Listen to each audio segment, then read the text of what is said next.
Hey guys, if you are over the age of 40, your workouts probably need to change. And today I'm going to share with you some of the insights that I've gained in the first half of my 40s and how you can utilize them to make your workouts even better as well. Are you ready to break free from your old habits and create a better life for yourself and those around you? If so, welcome to Unshakable Habits, the podcast dedicated to helping men be better husbands, fathers, and leaders by prioritizing their physical and mental well-being.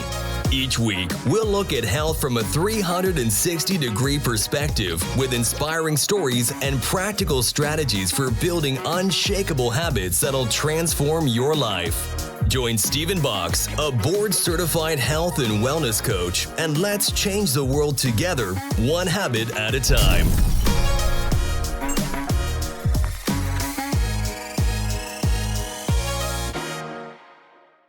Welcome to Unshakable Habits, the podcast dedicated to helping men elevate your physical and mental well-being so that you can get the most out of life.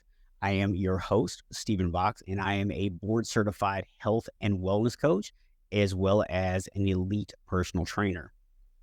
So guys, I just turned 45 this year, last month actually. And yesterday I had my first colonoscopy. So of course, when you have something like that, it gets you to start thinking about, man, what's changed for me? Like as I've gotten older, like what's different about my life? And I look back at just the last 5 years between 40 and 45, and I can see some of the changes. Right after I turned 40, I tore a rotator cuff.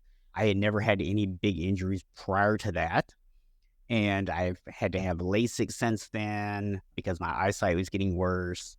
And I just had noticed, especially like late 30s, early 40s, a lot of just soreness, always tight.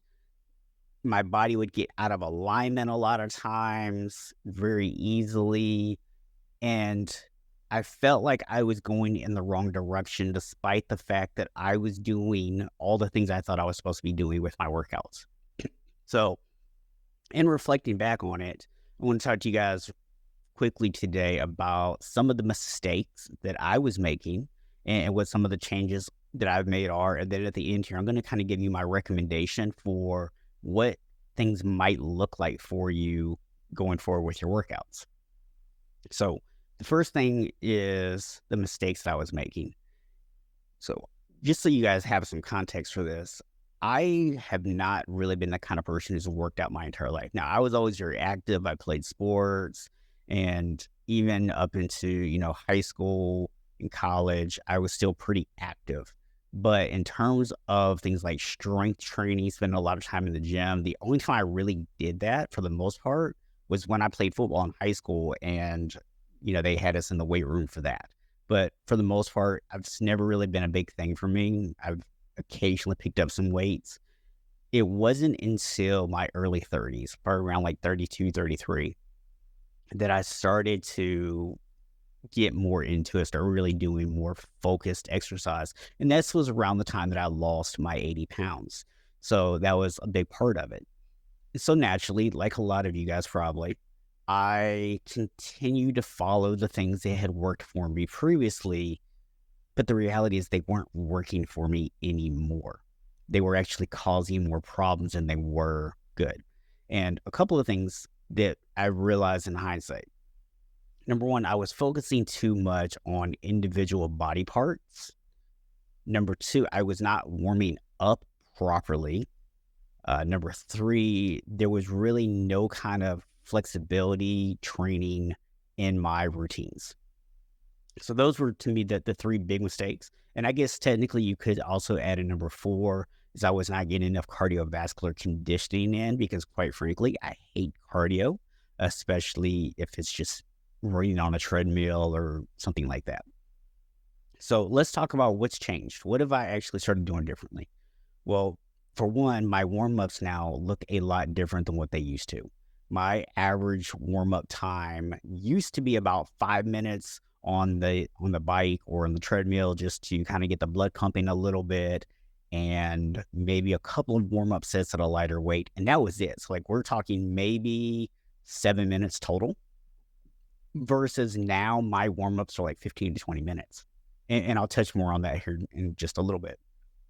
The other thing is I've gone really to more of a full body workout, 3 days a week, strength training kind of program, because strength training is still very important. As we age, we want to make sure we maintain some muscle because that's going to help with our metabolism. Our metabolism is starting to drop on us. It also helps with our testosterone levels. So obviously very important for us men as we start to age to help maintain those. So I very much believe in strength training, helping to maintain that muscle mass and also maintain strength. I want to, make sure I stay very strong as I age. So those for me are the primary things. I'm no longer as concerned about the looks, but yeah, it's nice when, you can have big shoulders or big biceps or whatever. There's nothing wrong with that stuff. And absolutely no reason to say you can't have those things still after 40. They just become less of a priority, right? So now I've gone from saying I want to look like The Rock to, maybe I want to be more like Bruce Lee, right? That nice lean cut physique. So that's kind of where I've changed from that perspective of what I might be looking to do. And then the other thing is I've added a lot more flexibility into my programming, and something that's a new addition for me is balance training. And I'll touch more on that here in a few minutes as well. So guys, that's what I'm doing right now.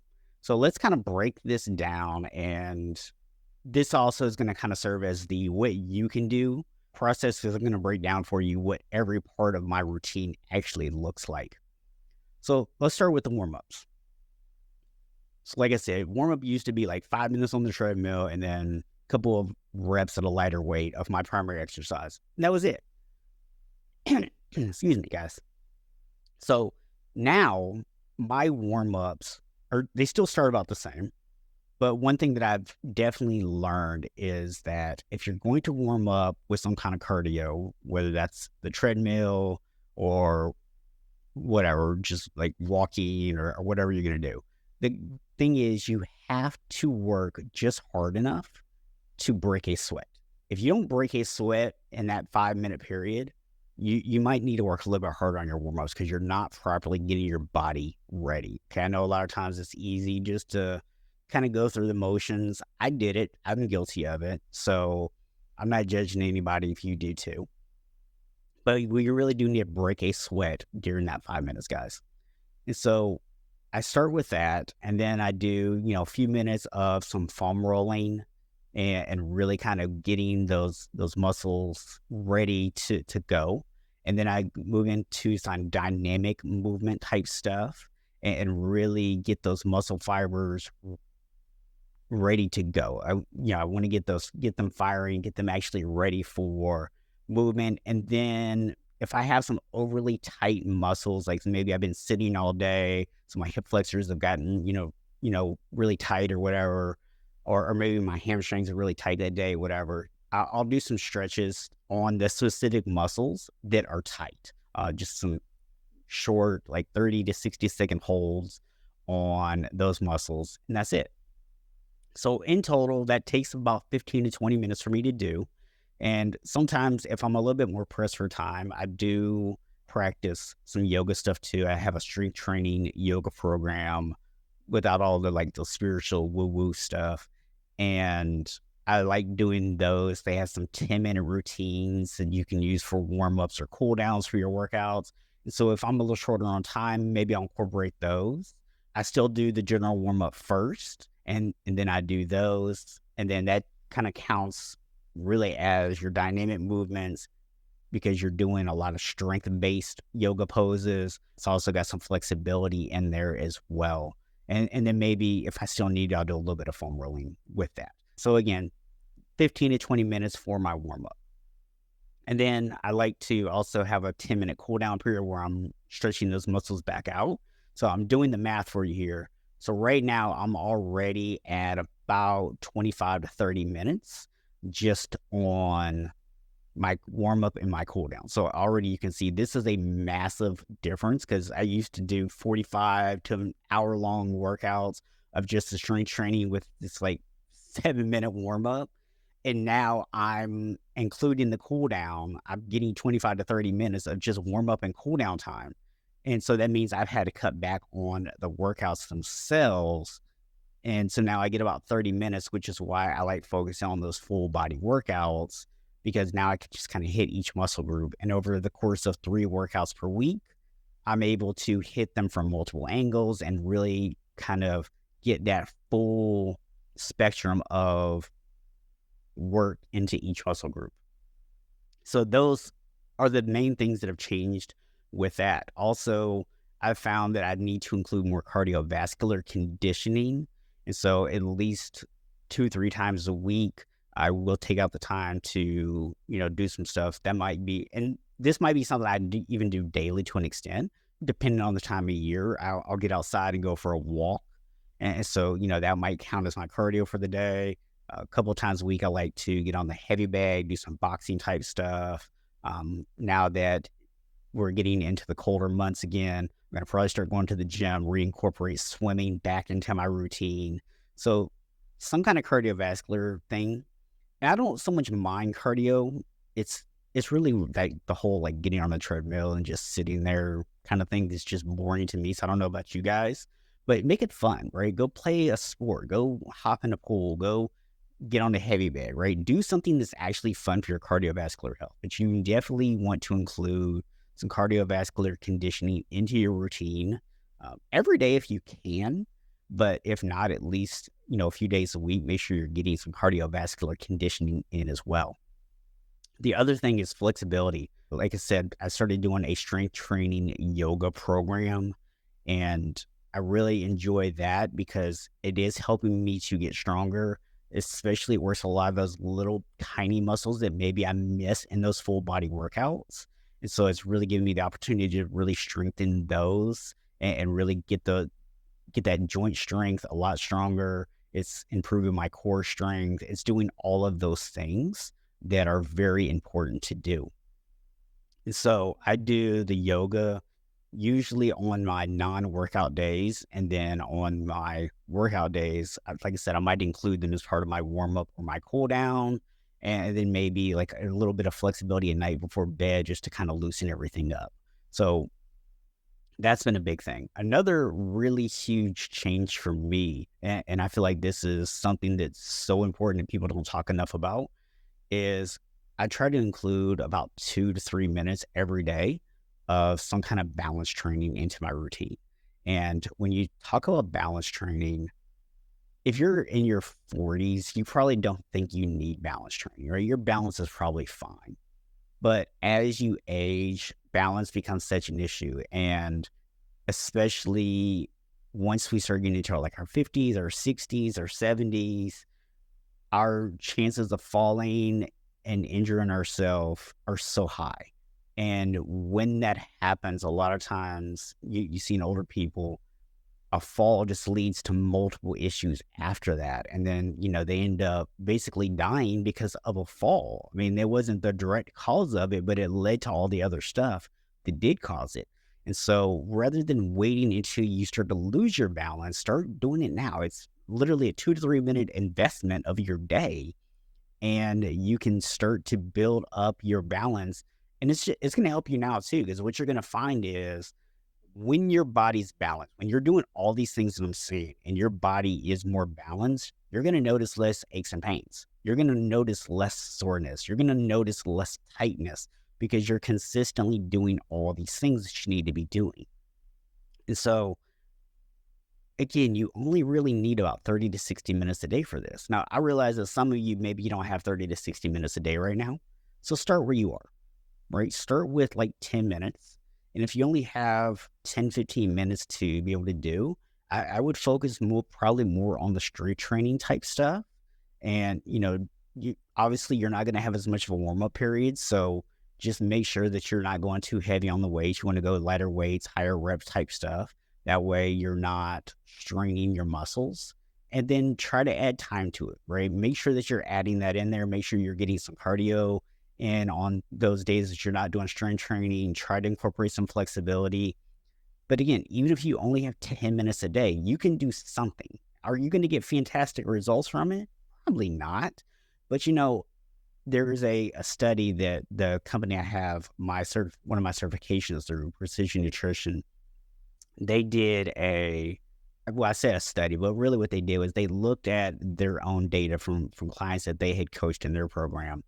And what they found was the people who were about 10 to 49% consistent still saw results. Now, yes, they were much lower than people that say were like 80, 90% consistent, but even at 10 to 49%, people were seeing pretty good results still. So even if you can only do 10, 15 minutes right now, start there. Yes, you're going to need to add to it if you want to ultimately see results. You can't just stay at 10, 15 minutes forever, but start where you are and kind of go from there, and then we can build upon it. And ultimately, at the end of the day, guys, you need to incorporate all these different things, right? You need the strength training. You need the cardiovascular conditioning for your heart health. You need the flexibility. You need the balance training. You need to do the proper warm-ups, because once we turn 40, man, things change with our body. And if we're still doing the same workouts that we did when we were 20 years old, you're not going to see the results from it. You're actually going to see a lot of setbacks, and setbacks mean injuries, and injuries mean time out of the gym, and time out of the gym means less results, right? We want to make sure that we're able to stay in the gym. So I want you guys to think about, how can we start training smarter after we turn 40? And I know just for myself that the first probably like year or two, I was stubborn. I stuck with the old way of doing things.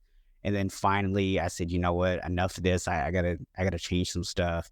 And ever since I have, it has just made such a huge difference for me in the quality of my life and my movement quality and everything else. So I love the fact that at 45 years old, I can still be active, that I can still do all the things that I want to do. I can feel confident in my body, and I don't worry about that I'm going to tear something or I'm going to severely injure myself when I do anything. I'm taking proper care of my body. And so I wanted to come on today and give you guys those tips and that advice, and I hope that that's something that benefits you. And if you enjoyed this episode today, if you could actually go to unshakablehabits.com/podcast, you'll see a link on there that says rate, and that will take you to a page where you can go and leave reviews on Apple, Spotify, or on Podchaser.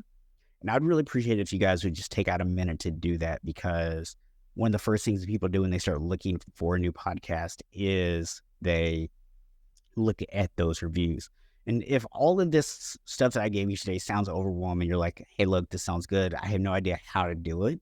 But you can also, on the website, go and schedule a free roadmap call, and I will be happy to chat with you and talk about how my programs can actually help you to fully incorporate them.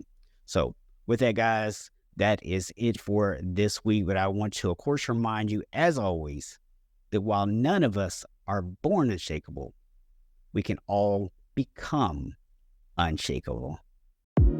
Thank you for listening to the Unshakable Habits Podcast with Coach Stephen Box. Be sure to hit the subscribe button and help us spread the word by sharing the podcast with other men. If you're ready to create unshakable habits, you can learn more and connect with us at unshakablehabits.com.